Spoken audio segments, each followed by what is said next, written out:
Hey, Hare Krishna, everyone. Welcome to the Tuesday Learning Bhagavatam class. Hope you're all well. Today we're carrying on with Canto 8, Withdrawal of the Cosmic Creation, Chapter 7, Lord Shiva saves the universe by drinking poison. And our guest speaker is none other than Nitya, Jai Nitya Prabhu, Hare Krishna Prabhu. Welcome back. Over to you, Hari Bol. Hare Krishna, Dharmendra Prabhu. It's my great honor and privilege to be here with all of you again after a very, very long time. And I'm happy to say that I was around in the beginning in the first canto, and still somehow hanging around in the eighth canto, and hopefully we'll be there for the 12th. So you all seem determined to carry on. So this is very glorious service. And yeah, wonderful. Dharmendra Prabhu, you're doing so many years now. This must be coming up to third or fourth year of this program going on, right? Third I year, guess Prabhu. fourth year, third year, is it? Yeah, incredible. So such a wonderful service, and so many devotees who are getting the opportunity to hear the Bhagavatam. And I remember in the beginning, for many of them, that was their first time actually hearing from the Bhagavatam. So this is great that you're all still here in the eighth canto. And personally, I just love reading Bhagavatam, speaking on Bhagavatam, and sharing with others. Nice to see a familiar face from our Bhakti Center morning program, Sadhvi Devi Dasi. And nice to see you offering pranams. You are online and enthusiastic from morning until night. Hare Krishna, lovely to see you. Okay, so I think without further ado, we have an hour to hear and chant and discuss together. So I'm going to go through. We'd like to keep it a little interactive, but we will read through the verses to make sure that we touch on everything that is there in the Bhagavatam. And if you do have any questions, just raise your virtual hand. That'll be easier for me to see. And yeah, like that, we want to make it very interactive and make sure that if you do have any questions, that please ask. That's what keeps everything livening and inspiring for all. Otherwise, there's no limit to the amount of wonderful things that can be said in the pages of the Bhagavatam. So we'll start by offering our respects through the medium of the Mangala Charanam. If you know these, you can remain muted but join in. If not, you can meditate on the transcendental sound vibration. Om Agyanatimirandasya Gyananjana Shalakaya Chakshurumilitangena Tasmai Shri Guruve Namaha Shri Chaitanya Manubhishtam Stapitam Gena Bhutale Swayam Rupa Kadamayam Dadati Swapadantikam Vandeham Shri Gurun Shri Yuta Parakamalam Shri Gurun Vaishnavamscha Shri Rupam Sagrajatam Sahagana Raghunathanditam Tam Sajivam Sarvetam Savadhutam Parijana Sahitam Krishna Chaitanya Devam Shri Radha Krishna Padan Sahagana Lalita Shri Vishakanvitamscha He Krishna Karuna Sindhu Dinabandhu Jagatpate Gopisha Gopika Kanta Radha Kanta Namostute Tapta Kanchana Gaurange Radhe Vrindavaneshwari Vishabhanu Sute Devi Pranamami Hari Priye Vancha Kalpatarubhyascha Vipa Sindhubhyeva cha Tatidanam Pavanebhyo Vaishnavebhyo Namo Namaha Shri Krishna Chaitanya Prabhu Nityananda Shri Advaita Gadadhara Shiva Zadi Gaura Bhakta Vrinda Hare Krishna Krishna Krishna Hare Hare Hare Rama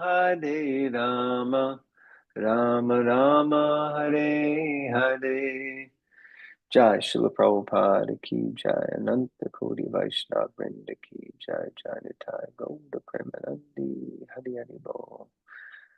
Okay, so I'm just going to share my screen now. Hopefully everyone can see that. We have there we go. So we are reading from, and we can recite all together. Om Namo Bhagavate Vasudevaya. Om Namo Bhagavate Vasudevaya. Om Namo Bhagavate Vasudevaya. So we're reading chapter 7 of 8th Canto. And this chapter is entitled Lord Shiva Saves the Universe by Drinking Poison. So this is the obvious theme. Looks like there's someone waiting to get in. I'll just put them in. So we'll just read the summary. And when I teach, I do like to read. I think it's really important. It's an underrated activity these days. Often devotees prefer, which is also fine, to hear, in the sense to listen to lectures. I also relish like that. But it's really nice to read. Unfortunately, not all of us have a strong taste for reading. So it's nice to do it. And since you all can see it on the screen, you can follow along. The summary of the 7th chapter is as follows. As described in this chapter, the Supreme Personality of Godhead, appearing in his incarnation as a tortoise, dove deep into the ocean to carry Mandara mountain on his back. At first, the churning of the ocean produced Kalakuta poison. Everyone feared this poison, but Lord Shiva satisfied them by drinking it.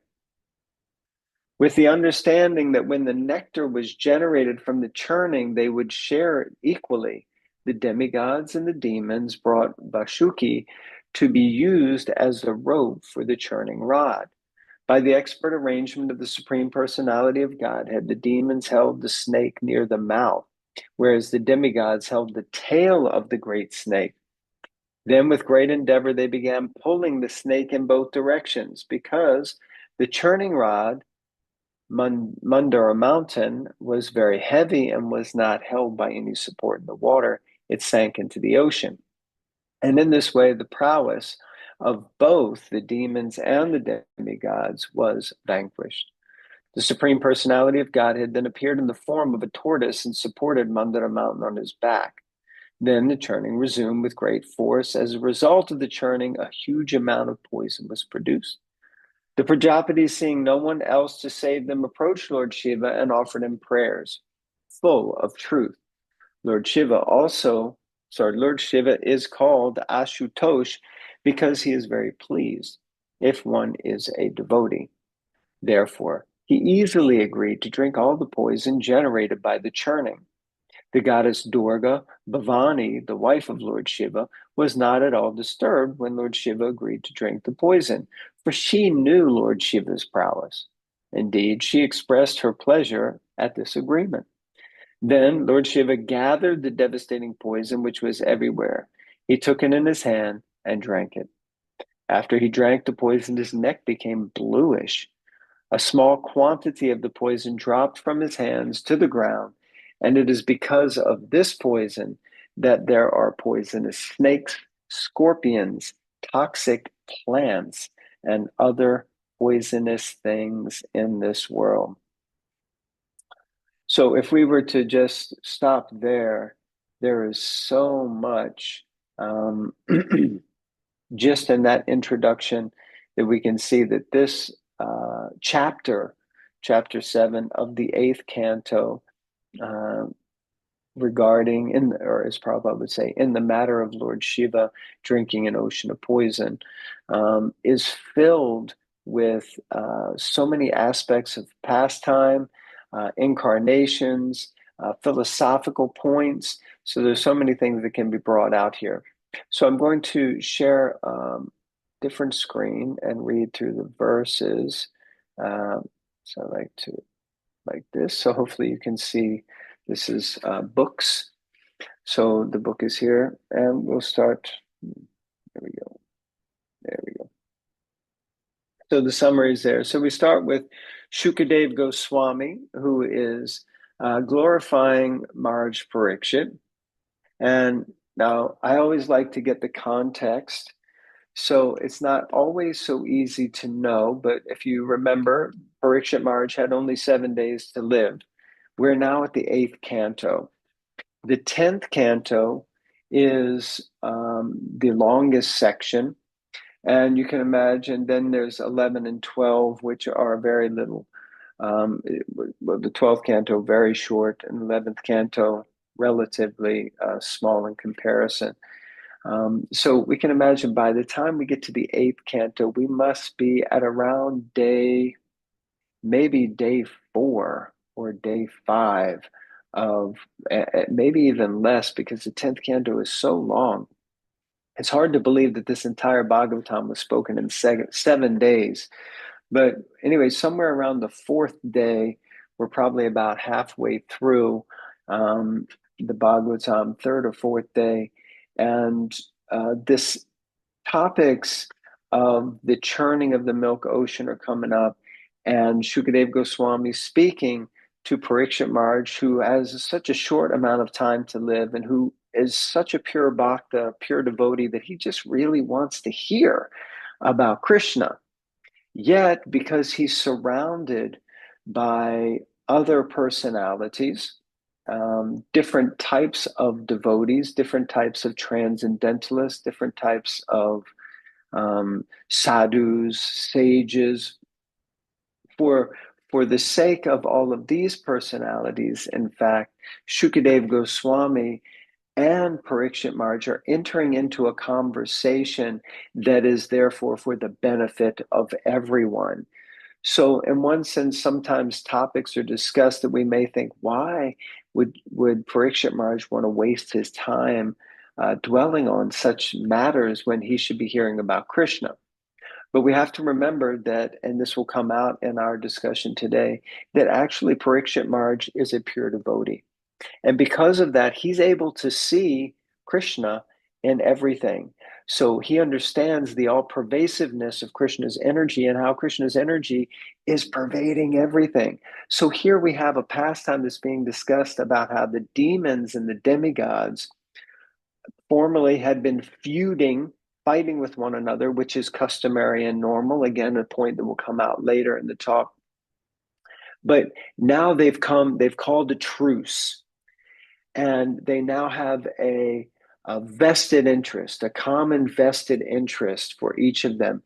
And that is that we are going to churn the ocean of milk on the guidance of the Supreme Personality of Godhead.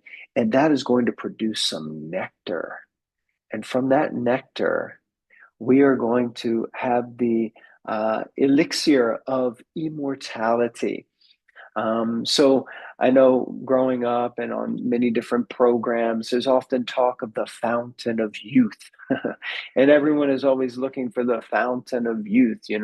Where is that pill? Where is that drug, that injection, or that place, that association where I can experience immortality and feel ever youthful? And it's quite amazing that in the pages of the Bhagavatam, we hear such terms as Nava Yovana, that the Lord is Nava Yovana, and that, of course, the soul is eternal. So therefore, the fountain of youth it's in here, and we can find it externally in the form of the Bhagavatam. in the form of the Bhagavad Gita. Yesterday was Gita Jayanti Day. We go amiss if we don't mention Gita Jayanti and the Bhagavad Gita on this auspicious occasion. So like this, Shukadeva Goswami, Parikshit Maharaj are speaking, and they're discussing the entrance of Vasuki, who is this immense and great serpent or snake. And they have the Mandira mountain, and it is a massive mountain, and if I'm not mistaken, primarily made of gold. And this mountain is being used as a churning rod. Now, if any of you are like me, I've not really had much experience of churning anything. If you want to mix something, you use a blender, and if or you use a NutriBullet, or you do something, and that kind of churns up whatever you want. But in the olden days, as they would say, then they used to churn butter, or rather churn yogurt into butter. And by doing this, then it would actually, the churning, that motion of actually thickens up and transforms that yogurt into butter. So now they're going to churn the milk ocean. So they're churning milk, and they're trying to get the nectar out of that ocean. And then they're all going to drink it, and the nectar that's meant to come, and that will come in subsequent chapters. So Vasuki is going to be the rope that binds Mandara mountain. And so we see that in the next verse, it says, Ajita, that the Lord, the personality of Godhead, he actually grabs the front of Vasuki, the head, and he starts to churn. Now, of course, as is customary, the demons, if the demigods who are on the side with Ajita, which means he was unconquerable, if the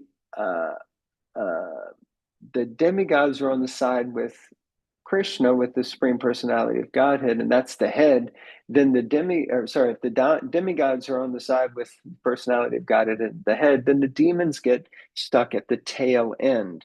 And of course, they start to feel like, that's not fair. Why should we have the inauspicious end? So they kind of put up a fuss, and they start arguing and saying, no, we know how things should be. Prabhupada gives a wonderful purport here. I'm not going to read it, but in its entirety, because there are so many other beautiful purports that I wanted to focus on. But Prabhupada explains more or less that it's the nature of demons to always disagree with the demigods, and to try to pose some philosophical or logical or intellectual arguments against. In specific, Srila Prabhupada, he says that we're advocating cow protection, encouraging people to drink more milk, and the demons are protesting, and they're advancing, and they say that actually we discovered that milk is dangerous, and that beef obtained by killing cows is very nutritious. So we can see that this is the voice of the demons, that they're always trying to come up with some logic. And we see now more and more in the modern day how so many things that were told to us in our, years ago by so-called scientists or so-called professors or professionals, that many of those things were actually basic blatant lies, and just to be used for the benefit or purpose of others who are in possession of money and power and seeking some sort of prestige and fame. So we move on. The demons, they remain silent, opposing the desire of the demigods. And in this way, without discussion, the Lord, he smiled and he just said, no problem, we'll take the tail of the snake. So it's an interesting concept that the Lord, he doesn't, okay, if the demons are going to throw a fit, we'll just take the tail.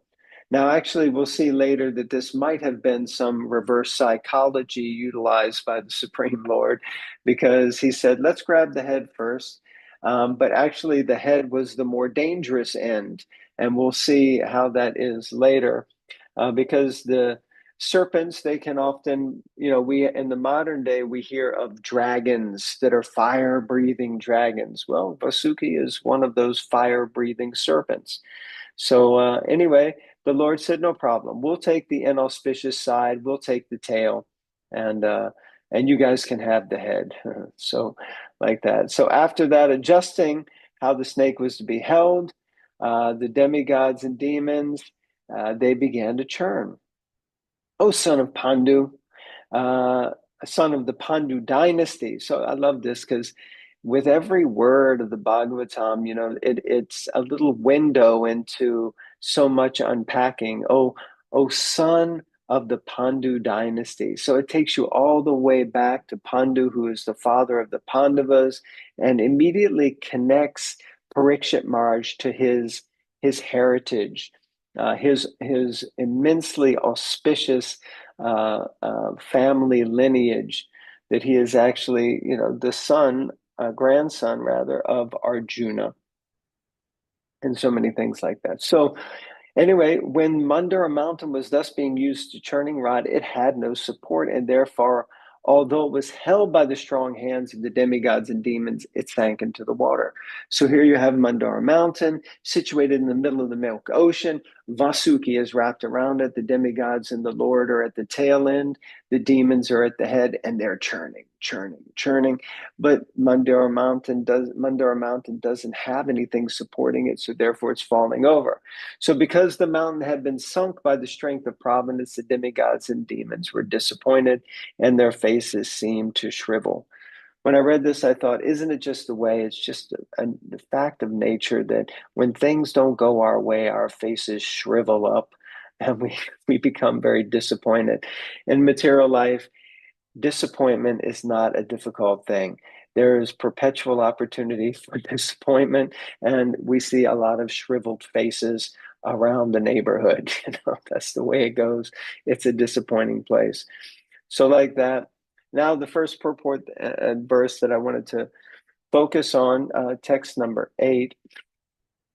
Seeing the situation that had been created by the will of the Supreme, the unlimitedly powerful Lord, whose determination is infallible, took the wonderful shape of a tortoise, entered the water, and lifted the great Mandara mountain.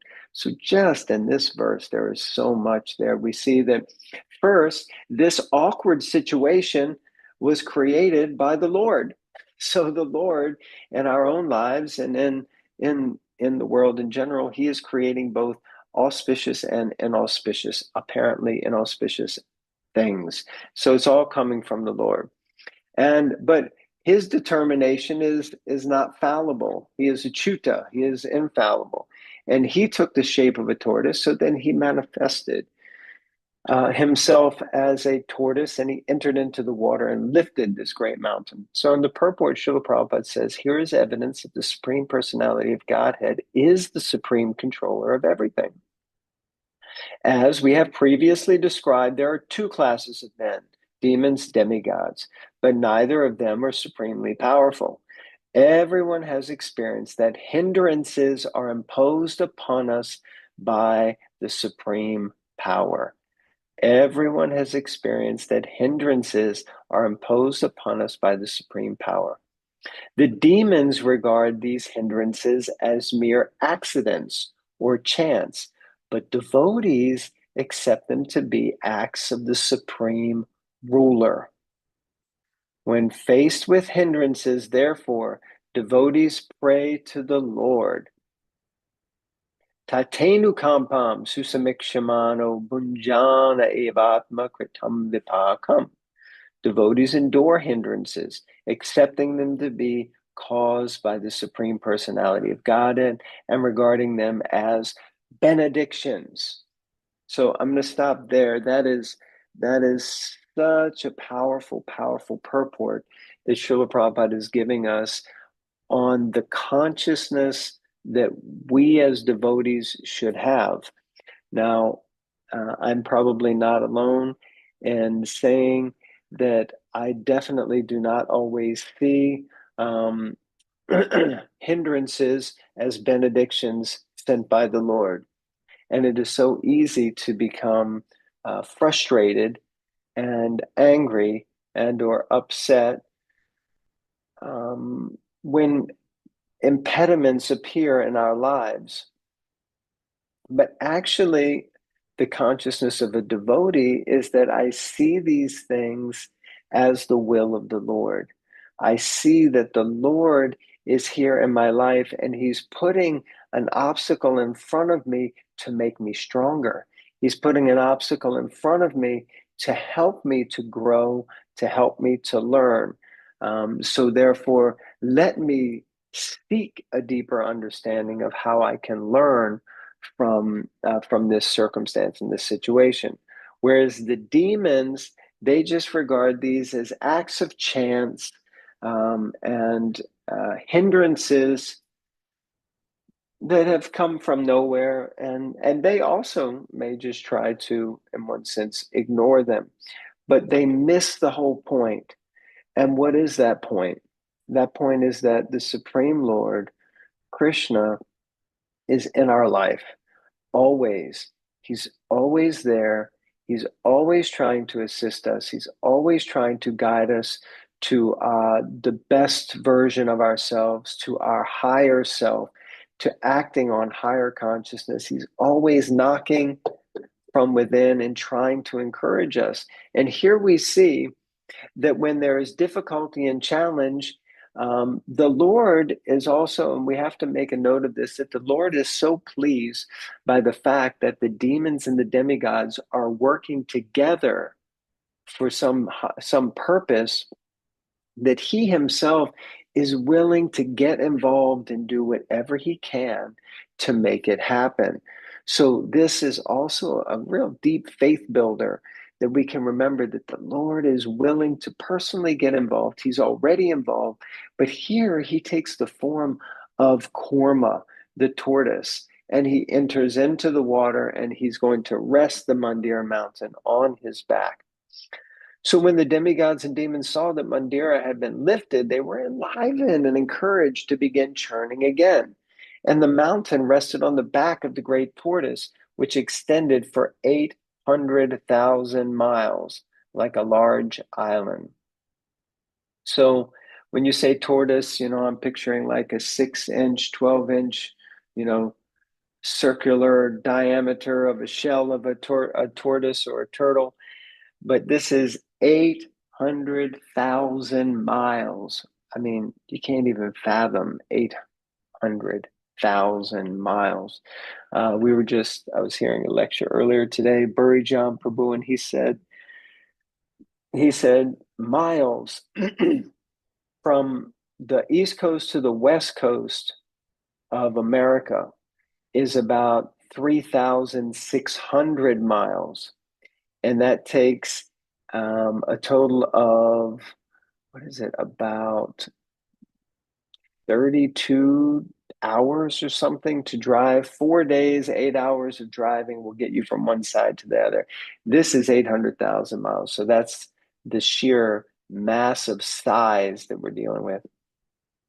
When the demigods and demon, by the strength of their arms, rotated Mandira mountain on the back of the extraordinary tortoise, the tortoise accepted the rolling of the mountain as a means of scratching his body, and thus he felt a pleasing sensation.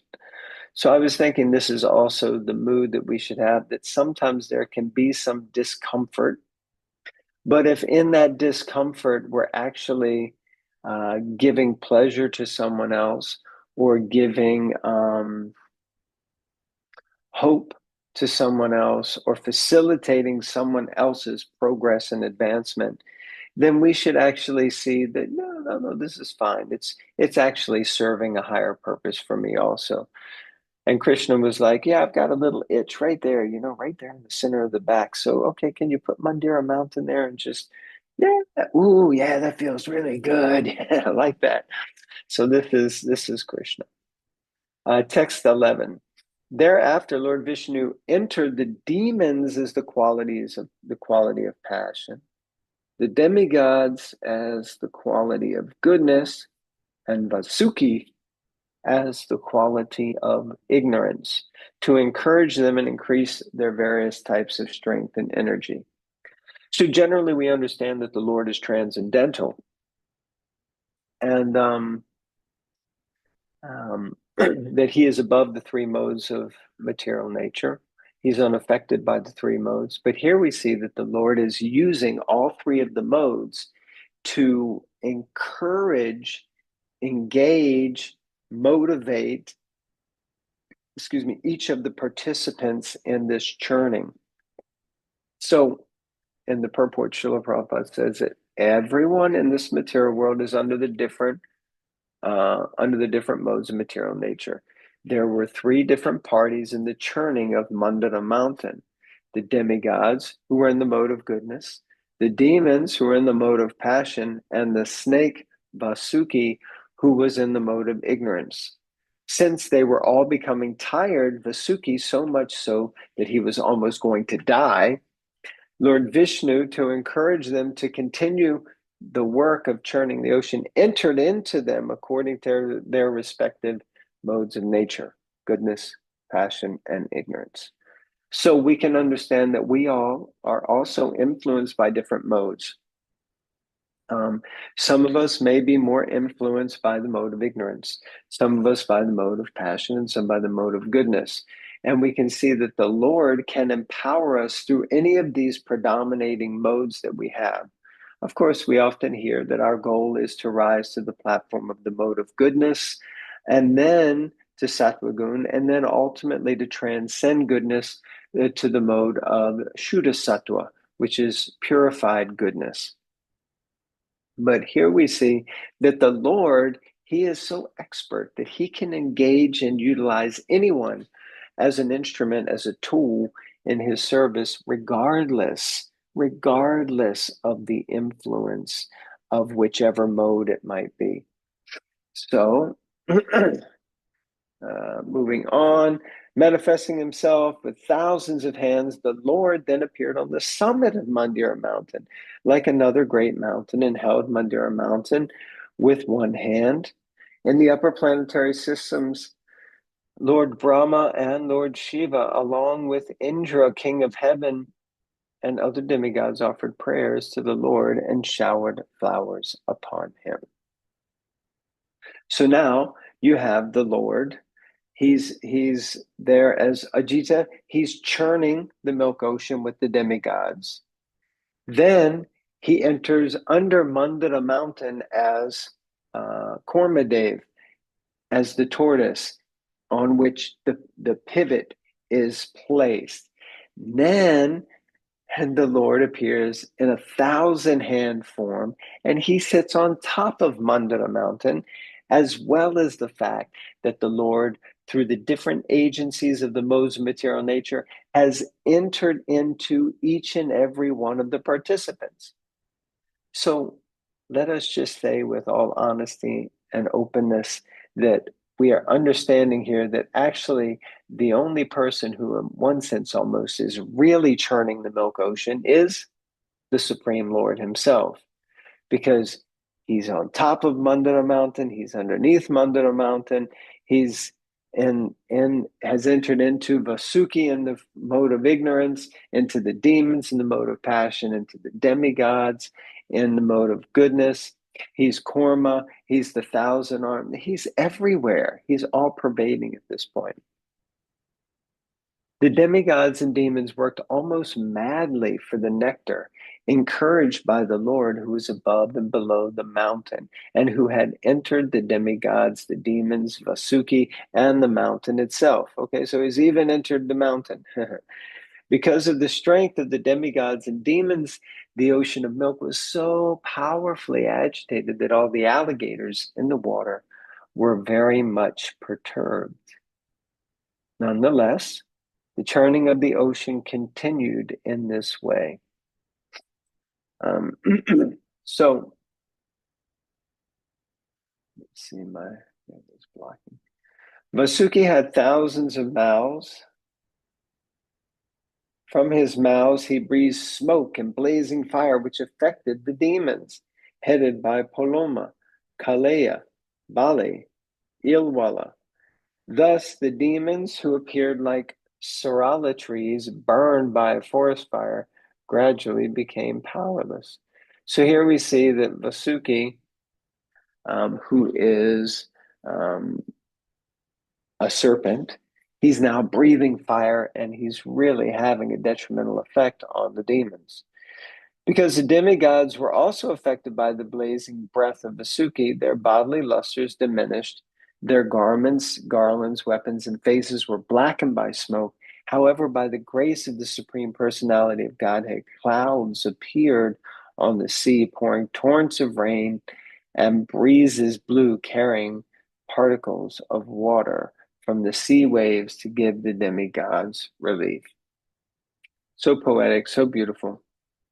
But we can see that basically the bodily luster is diminishing of all these personalities because of the kind of poisonous aromatic substances that are coming from Vasuki. When nectar did not come from the ocean of milk, despite so much endeavor by the best of the demigods and demons, the Supreme Personality of Godhead, Ajita, personally began to churn the ocean. So there you go. So he's holding Vasuki, the rope, and he's sitting on top of Mandara Mountain underneath, and now he's getting, again, personally involved. The Lord appeared as like a blackish cloud. He was dressed with yellow garments. His earrings shone on his ears like lightning, and his hair spread over his shoulders. He wore a garland of flowers, and his eyes were pinkish. With his strong, glorious arms, which award fearlessness throughout the universe, he took hold of Vasuki and began churning the ocean, using Mandara Mountain as a churning rod. When engaged in this way, the Lord appeared like a beautifully situated mountain named Indranila. Okay, so next verse explains that the fish, the sharks, and tortoises and snakes were the most agitated and perturbed. The entire ocean became turbulent. Even the large aquatic animals like whales, water elephants, crocodiles, and teeming gila fish. What is a teeming gila fish? It's actually a large whale that can swallow small whales. These came to the surface, and while the ocean was being churned in this way, it first produced a fiercely dangerous poison called hala hala. So this is an interesting point that all of these different personalities, they were leaving, the elephants, crocodiles, and Timingila fish. Timingila fish, I've always understood, is actually, well, it says it's a whale that can eat other whales, but generally whales are not, they're vegetarian. So I've always understood that the Timingila fish was more like this, what is it they call it in the modern day, this massive shark, a megalodon, I think they call it. So it's like a shark that can eat whales.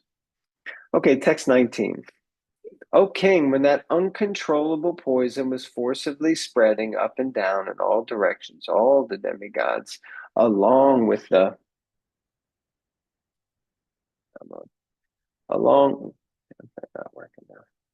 There we go. Along with the screen is blocked by this.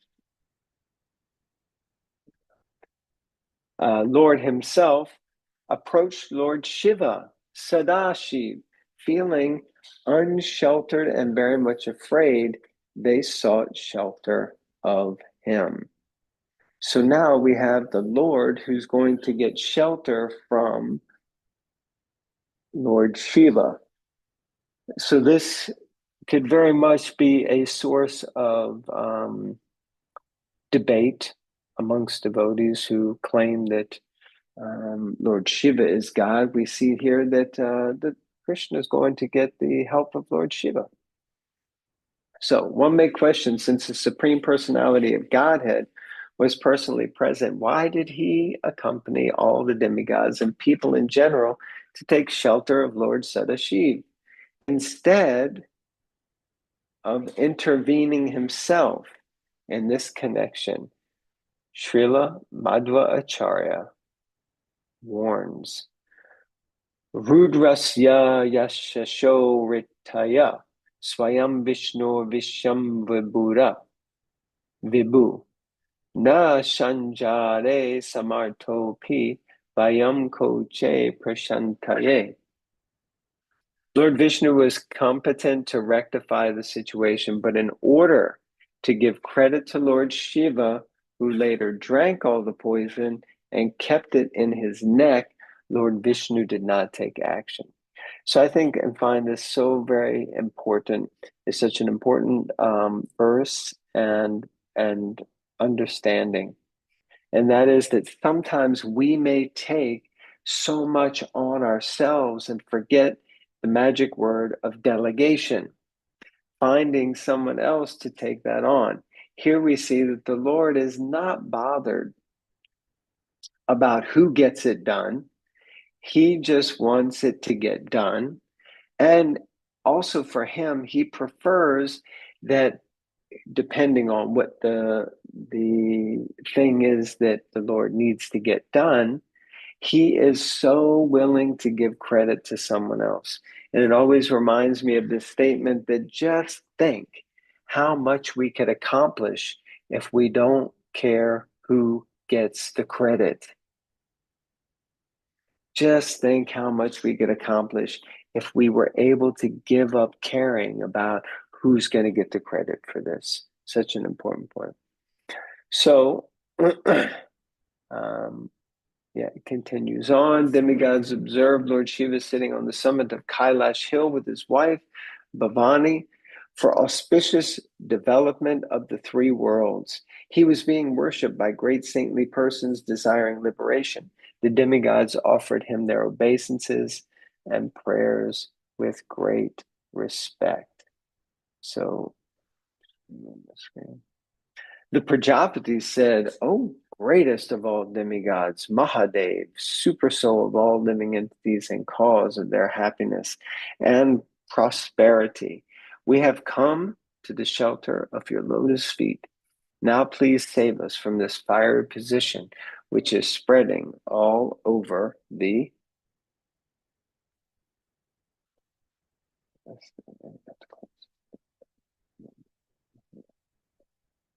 Three worlds. Okay, so we'll read the next one, 722. Oh Lord, you are the cause of bondage and liberation of the entire universe because you are its ruler. Those who are advanced in spiritual consciousness surrender unto you, and therefore you are the cause of mitigating their distress, and you are also the cause of their liberation. We therefore worship your lordship. So this is great. But we shouldn't be taking something like this blindly. This is the sort of question that we should ask ourselves. Where is my faith? How much faith do I have? And like that, we can then read this purport. Actually, Lord Vishnu maintains and accomplishes all good fortune. If one has to take shelter of Lord Vishnu, why should the demigods take shelter of Lord Shiva? They did so because Lord Vishnu acts through Lord Shiva in the creation of the material world. Interesting point, especially considering Lord Shiva is actually responsible for the cosmic devastation. But we don't always remember that he plays an immensely crucial role in creation. So let's carry on. He is the father of all living entities. Aham bija pradapita. This refers to the actions performed by Lord Vishnu through Lord Shiva.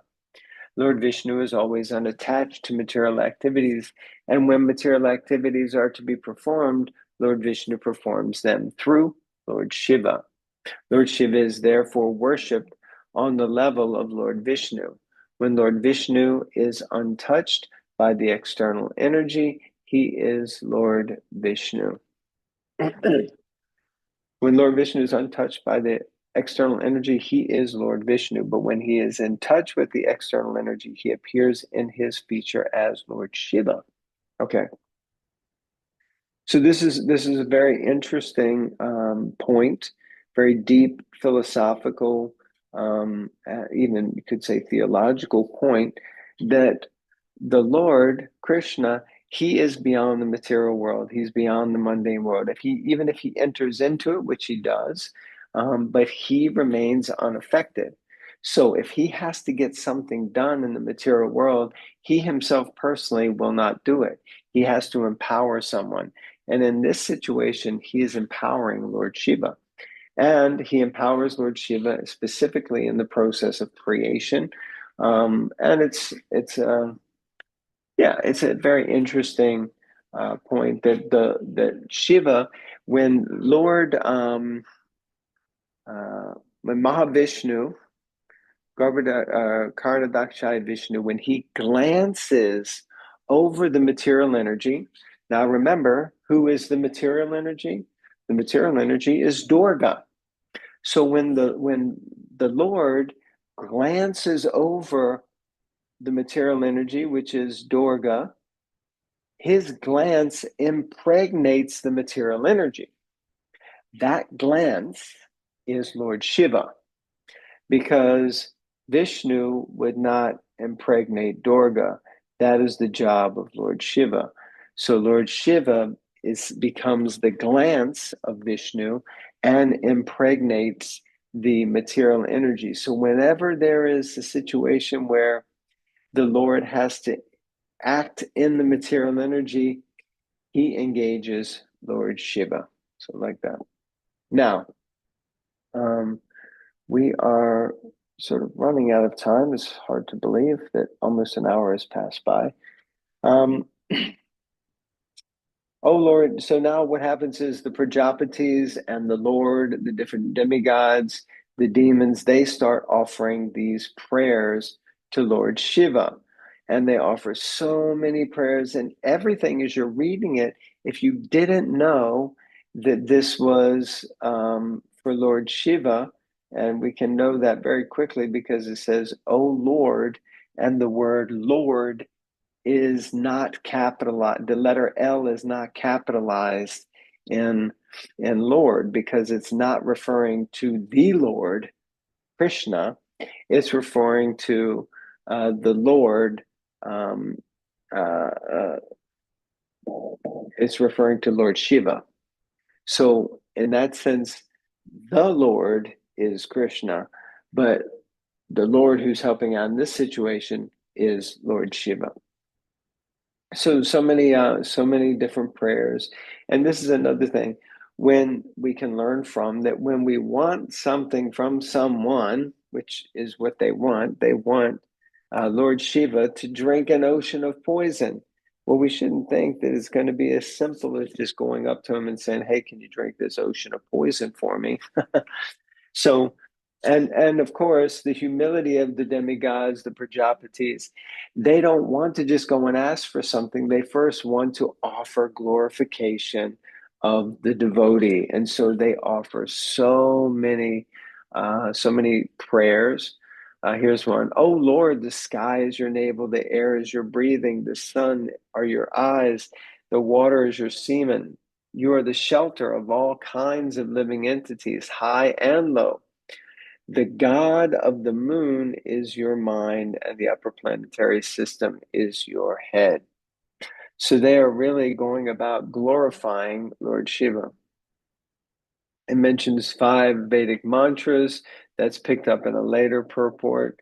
And then Girish, "Since the impersonal Brahman effulgence is transcendental to the material modes of goodness, passion, and ignorance, the various directors of this material world certainly cannot appreciate it or even know where it is.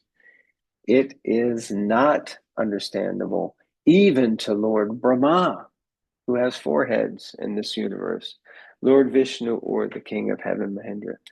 Okay, so many different verses of prayer. And then we kind of come to, text 36. Shukadev Goswami continued, Lord Shiva is always benevolent toward all living entities. When he saw that the living entities were very much disturbed by the poison which was spreading everywhere. spreading everywhere. He was very compassionate. Thus he spoke to his eternal consort Sati as follows. Lord Shiva said, Dear Bhavani, see how all these living entities have been placed in the danger because of poison produced from the churning of the milk ocean. So it's also another thing that when we go for something good, the mode of goodness is epitomized by being poison in the beginning and nectar in the end. So this activity of cooperatively working together is a transcendental activity, especially because they're doing it to try to get the nectar and to serve the Lord. So therefore, it will have immense positive effects. And so Lord Shiva says, just see how these living entities have been placed in danger because of the poison produced from the churning of the milk ocean. And we'll read this translation down here. People in general, being bewildered by the illusory energy of the Supreme Personality of Godhead, are always engaged in animosity toward one another. But devotees, even at the risk of their own temporary lives, try to save them.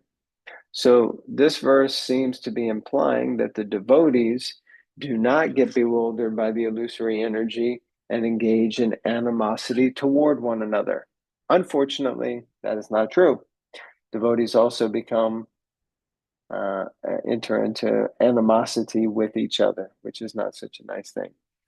So in the purport there, Srila Prabhupada says, this is the characteristic of a Vaishnava. He is paradukkha dukhi. A Vaishnava is always unhappy to see conditioned souls unhappy. So where do we get that from?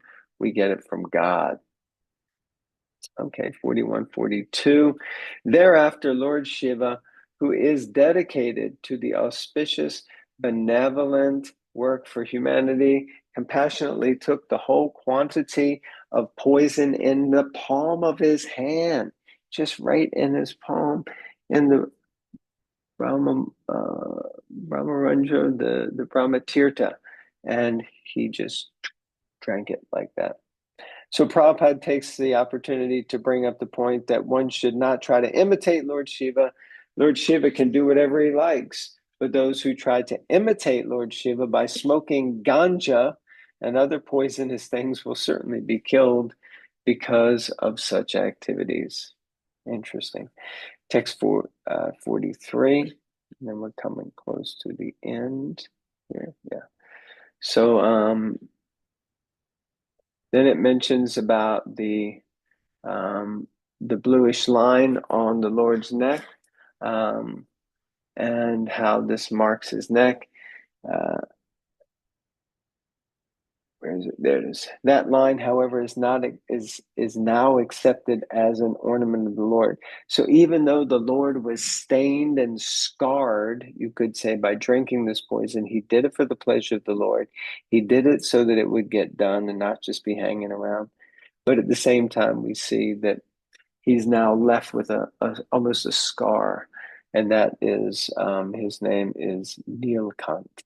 Nilkant means that one who has a blue neck. It is said that the great personalities almost always accept voluntary suffering because of the suffering of people in general. This is considered the highest method of worshiping the Supreme Personality of God who is present in everyone's heart. This is such a beautiful purport at the end. As you can see, this chapter has had so much nectar. So what is it that we're trying to understand? We're trying to understand that those who engage in the activities for the welfare of others are very quickly recognized by the Supreme Personality of Godhead. So it's not that we just help ourselves. It's not that we just help our fellow devotees. It's that we desire to help everyone. And Srila Prabhupada is the ambassador, the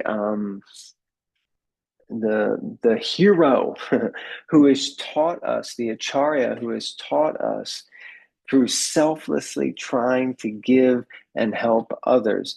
No matter how much difficulty he faced, he just kept going because he just wanted to help society at large. So like this is very, very powerful. So we are now coming to the end. Upon hearing this act, everyone, including Bhavani, the daughter of Maharaj Daksha, Lord Brahma, Vishnu, and people in general, were highly praised this deed performed by Lord Shiva.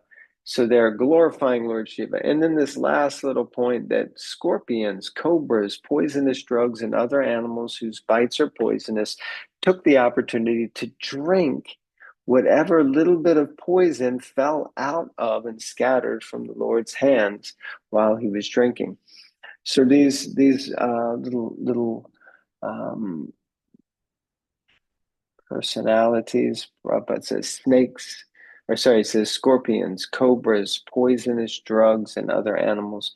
And the purport Srila Prabhupada takes the opportunity to mention mosquitoes, which, is such a small living entity, but can actually cause so much pain or basically kill us. Jackals, dogs, and other varieties of animals whose bites are poisonous drank this poison, and basically it fell from the hand of Lord Shiva. Thus end the Bhaktivedanta purports of the 8th canto, 7th chapter of Srimad Bhagavatam, entitled Lord Shiva Saves the Universe by Drinking Poison. Jai Srila Prabhupada ki jai, and Grantaraj Srimad Bhagavatam ki jai. Canto 8, Chapter 7, ki jai. So if anyone has any comments, questions, reflections, chastisements, please raise your virtual hand. We have SC. Not sure who that is, please. Hare Krishna, Dharma Pranams. Hare Krishna. My name's Shravan Kumar Das. Okay. But yeah, I had a question. It was one of the particular verses. I should have noted the number actually. It said that the demons. I wasn't quite understanding it. Was it that they were imbued with the mode of ignorance, or they were kind of subjected to that in this Leela? But then the mode of passion, and Vasuki was for the mode of ignorance. I just wanted to understand. Yeah.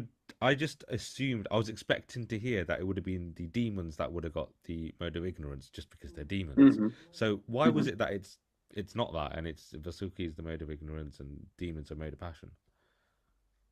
Yeah, great.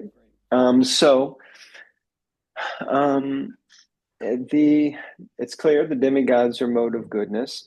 The demons are mode of passion. And if you go to the Bhagavad Gita and look in the Gita where the modes are described in the 14th chapter, later they're described more in the 18th chapter. In fact, 14, 15, 16, 17, 18, they all describe the modes of material nature in depth.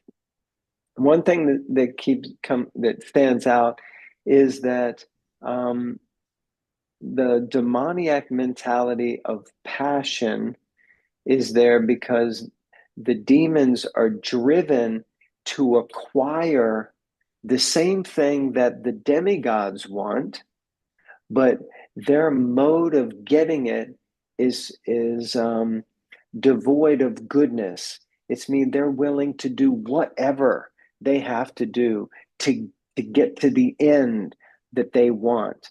So this is a very passionate mood and mode. It's not ignorance. They're driven by passion. Vasuki is in a snake's body. In general, this is considered also like, a kind of ignorance. It's a sort of sloth type of mentality, and it's kind of it's ignorance in the sense that it's dangerous. Not that the demons aren't dangerous, but he's poisonous, but he falls into the category of the mode of ignorance. So Vasuki is empowered by ignorance, just like sleep is in the mode of ignorance. Meat, as far as foods go, is in the mode of ignorance. Music that is dark and, like demoniac, is in the mode of ignorance. So in this way, these certain things fall into the mode of ignorance. Mushrooms as a food, the reason we don't eat it is generally is because it's considered tamasic. It's in the mode of ignorance. It grows in the dark. It's a fungus, So these types of things, in general, we would try to avoid. So the passion passionate foods or spicy, pungent, that kind of thing. So the demons, although we might think a demon is in ignorance, but demons are usually influenced by passion because they're not non-active. They're very active. It's just that they're motivated in a very wrong way. Does that make a little bit of sense? Yeah, I guess it's the path in which they take to achieve their goals, if you put it like that, right? Yeah. It's the consciousness and mentality. There's a Yeah. real echo here. Oh, It's the sorry, I was having. consciousness and mentality that they have. Yes. Okay, thank you, Prabhu. Thank you. So Sadhvi? Devi Mataji. Hare Krishna, thank you very, very much for tonight. Help me to understand if I have understood it right, where the whole thing began was because of Durvasa curses, right? Because Durvasa cursed the demigods to lose all the power and so on and so on. And that makes it, that in turn makes it that they need the nectar to help them to gain their power back or something, and then they need the demons' help. Have I understood it right? Yes, I'd need to double check who it was that cursed the demigods. I'm not sure. Dharmendra Prabhu has been here probably for all the sessions. If it was Durvasa Muni, Yes, because it was he gave the garland to Indra, Lord Indra, and Lord Indra put it in the put it on this on the elephant. elephant, and it was a Okay. beast that disturbed the elephant, and they threw it on the floor. ground. So what I want to say now is Durvasa is in my understanding, he is a rishi, right? Yes. A And Muni, he but Rishi. do I have to learn to that he's a devotee also, right? Yeah, to some extent, yes. How is it possible that he couldn't control himself and to understand that this happened, this was accidentally, that this was not done by Indra, but it was done by the bee. You know what I mean? And got so cooked up that he cursed, yes, worked up, and he curses so all the demigods, despite it was only one. If we say, okay, Lord Indra shouldn't do that, and so on, it was one. But then he goes and curse all of them. Please help me to understand that. I don't understand it. Thank you. Yeah, perfect. Yeah, and this is a very great question. So we often think, and this is something Srila Prabhupada warned us about, that we shouldn't judge a book by its cover. And just because one is in a so-called rishi body or a muni's body, and is conducting themselves as such, does not mean that they're a devotee at all. I mean, they're not a pure devotee necessarily. Just like gathered around Parikshit Maharaj and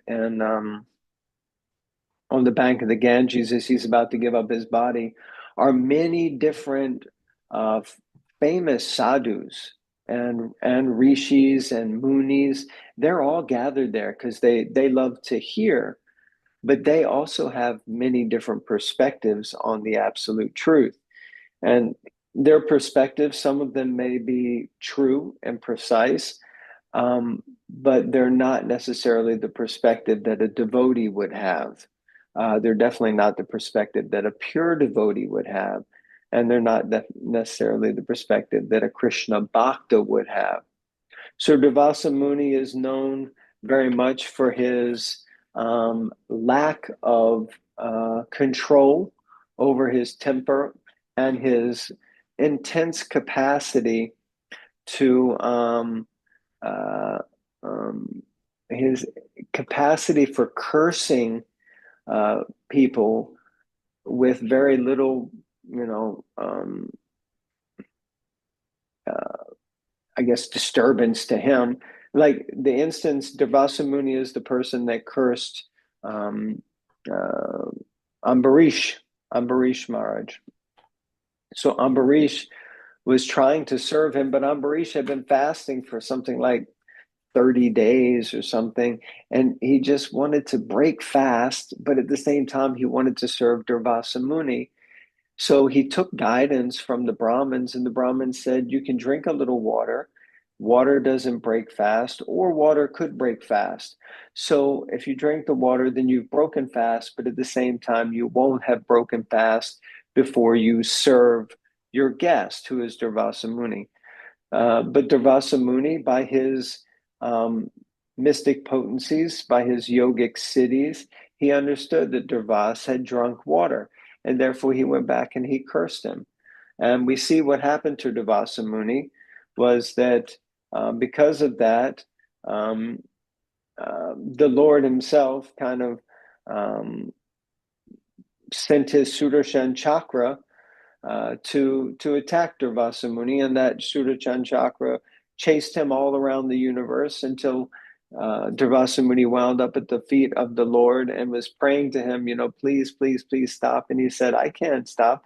You've cursed my devotee, so therefore you have to go and beg forgiveness from my devotee.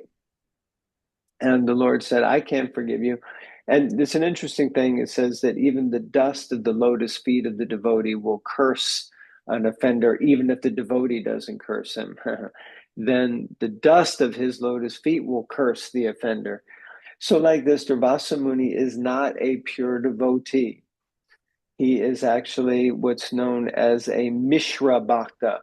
So he is a devotee of sorts, but his devotion is very Mishra, it's mixed.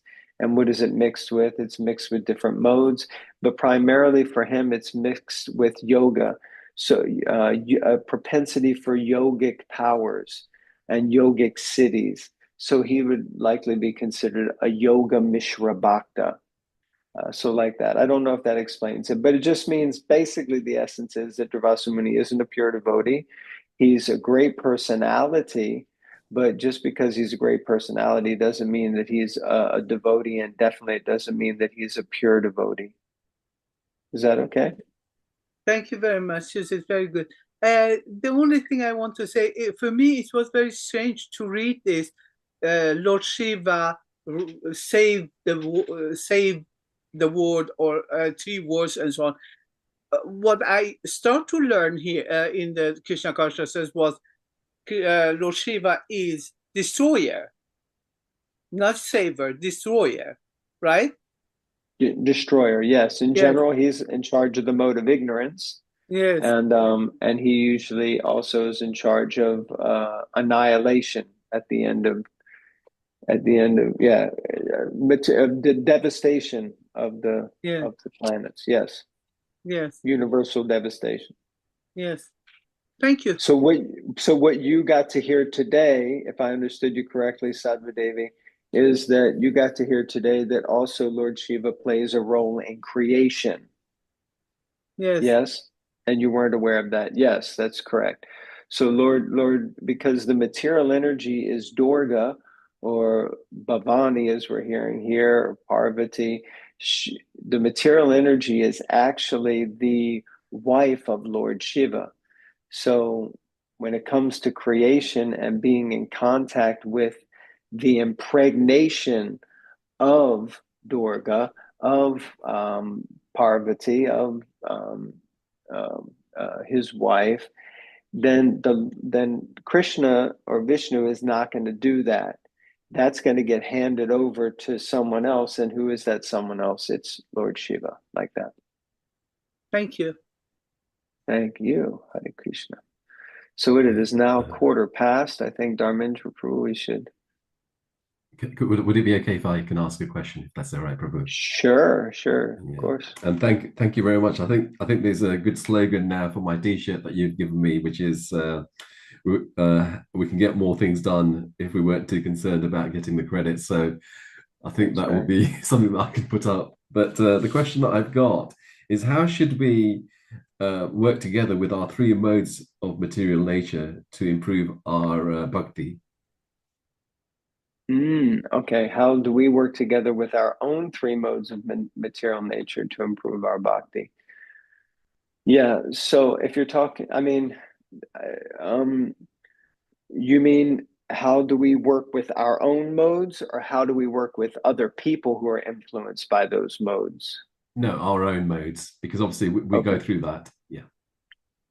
Yeah, so we're all influenced by the modes of material nature in different ways. Some of us may be predominantly influenced by one rather than another, and that will have to do with certain natures. So there are four varnas and four ashrams, and the different varnas, which are basically labels for different natures that we may have, are epitomized because of a predominating influence of a specific mode. So those who are more Brahminically inclined, the teachers, the philosophers like that, they will be more in the mode of goodness. Those who are Kshatriyas are, like warriors. They're the ruling class, they're the leaders, they're the managers. They may be or more like the managers, they will be more inclined to the mode of passion. Vaishyas also inclined by the mode of passion. They're the money makers. They're the economists, the bankers. They're also the farmers. So they're in the passion because they're in the form of creation and harvest and selling and generating again wealth. So that's passion, but that also can drift into ignorance.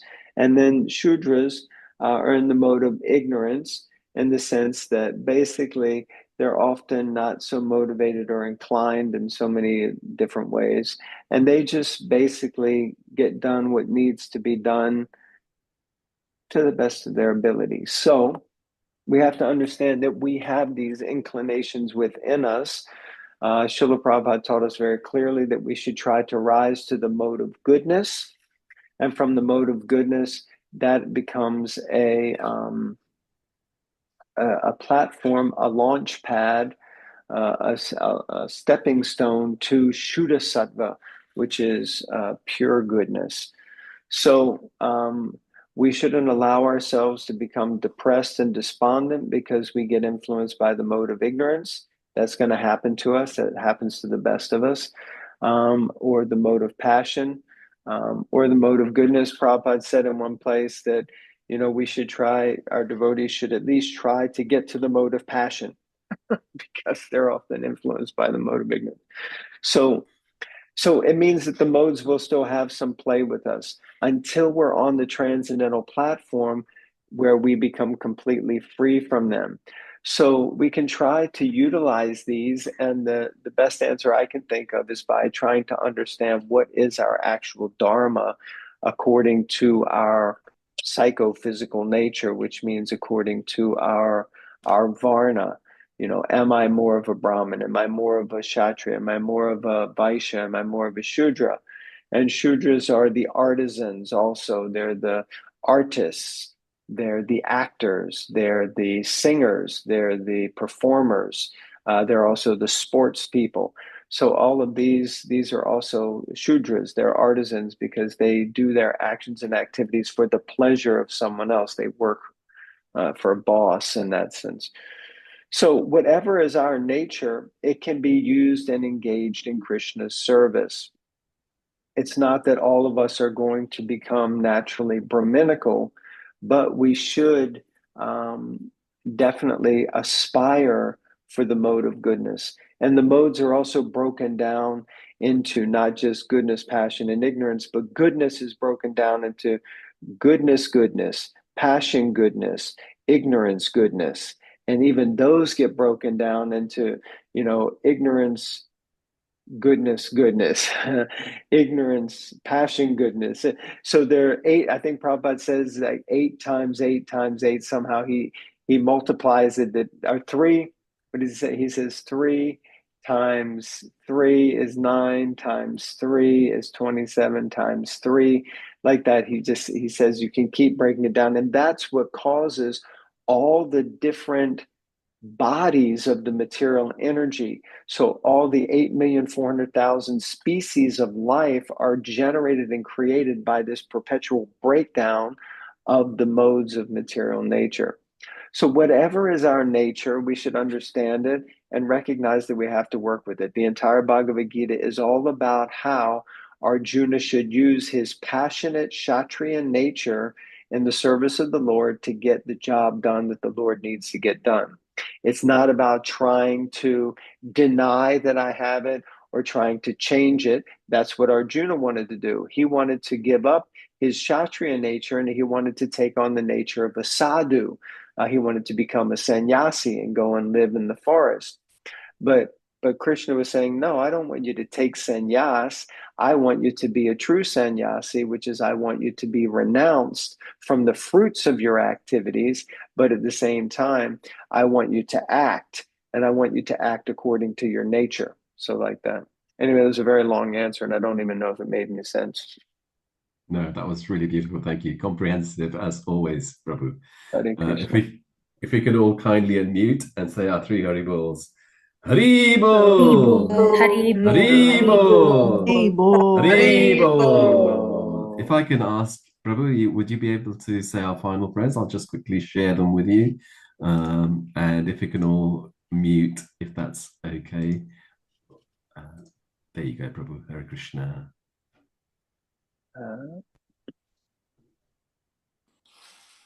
Okay.